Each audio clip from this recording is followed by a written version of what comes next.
آپ نے یقیناً زندگی میں کئی بار آبزرو کیا ہوگا کہ فیکٹ اور فکشن میں کبھی تو زمین آسمان کا فرق ہوتا ہے، اور کبھی کبھار فکشن فیکٹ بن جاتا ہے اور کبھی کبھار ریالٹی ڈرامہ دکھائی دیتا ہے۔ ہماری آج کی کہانی کا مرکزی کردار بھی فیکٹ اور فکشن کے بیچ ایک پینڈولم کی طرح جھول رہا ہے۔ کبھی ہاتھ میں ریوالور پکڑے بھاگتا ہوا دکھائی دیتا ہے اور کبھی ہتکڑیوں میں جکڑے ہوئے لوگوں پر گولیاں برسا رہا ہے۔ کسی کے لیے ہیرو رہا، کسی کے لیے ولن۔ یہ پراسرار، متنازع اور unbelievable character S S P Rao Anwar, یا یوں کہیے دی انکاؤنٹر اسپیشلسٹ راؤ انوار۔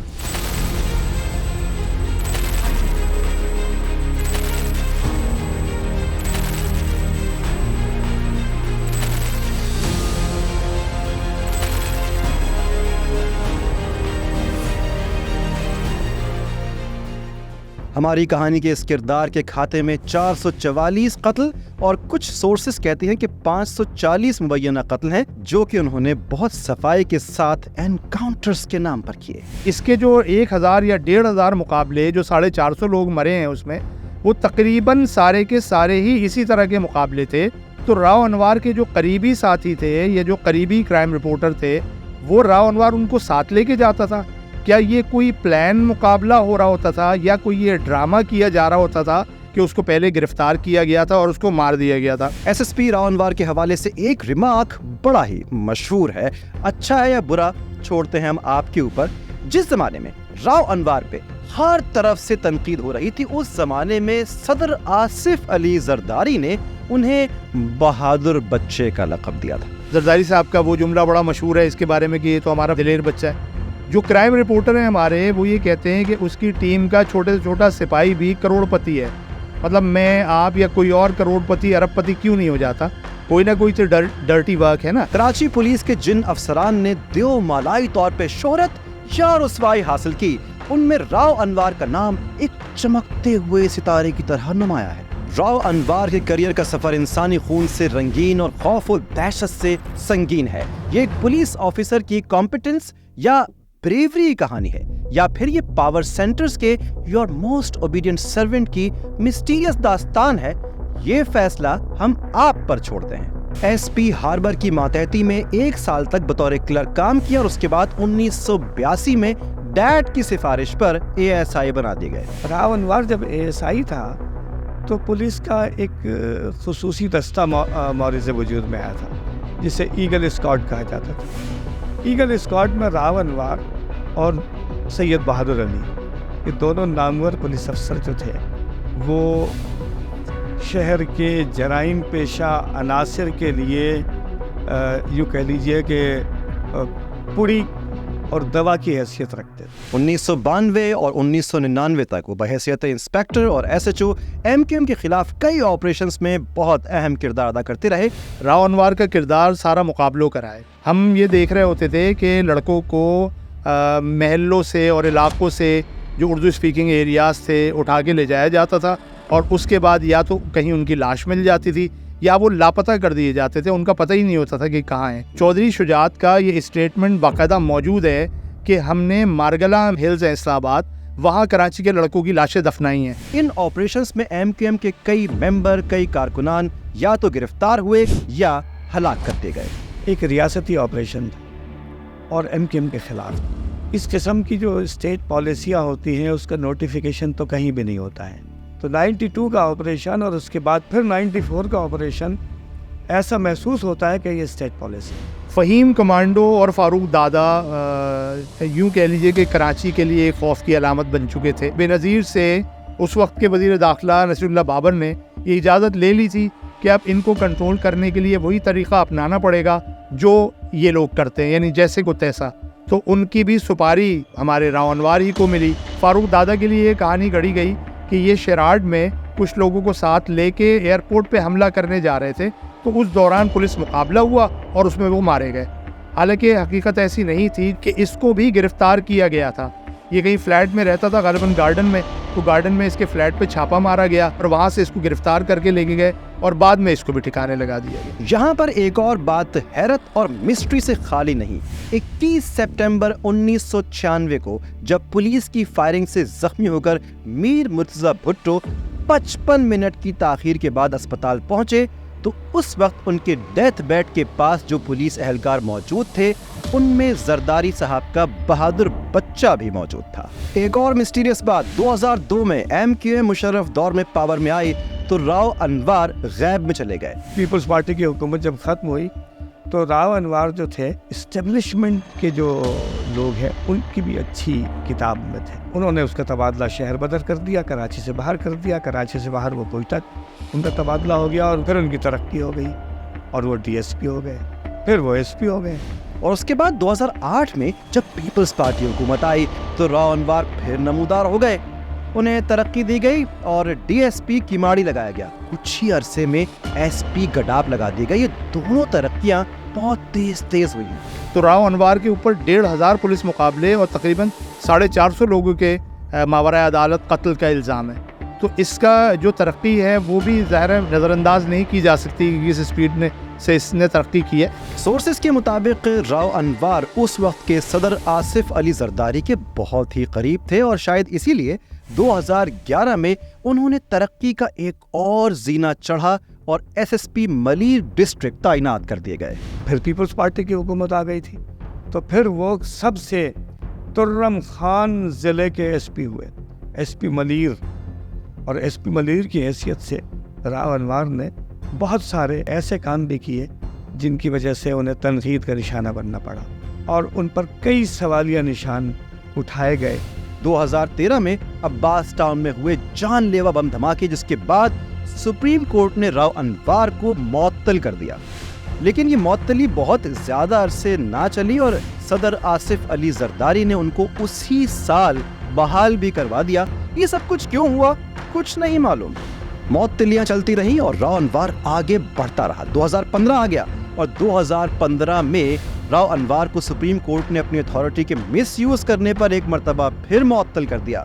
ہوا یہ تھا کہ راؤ انوار نے الزام عائد کیا تھا کہ MQM اپنے کارکنان کو بھارت بھیجتی ہے اور بھارت کی خفیہ ایجنسی را ان کو دہشت گردی کی تربیت دیتی ہے۔ ہمیں یہ پتا تھا کہ کس کس قسم کے الزامات لگ رہے ہیں، یعنی یہ تک بتایا جا رہا تھا، پتہ نہیں سچ یا جھوٹ، کہ بھئی انہوں نے انڈیا سے ٹریننگ لی ہے اور ظاہر ہے جب آپ نے انڈیا سے ٹریننگ لی ہے تو آپ انڈیا کے کہنے پہ ہی وہ کچھ کر رہے ہیں نا، گویا آپ دشمن ایجنٹ ہیں۔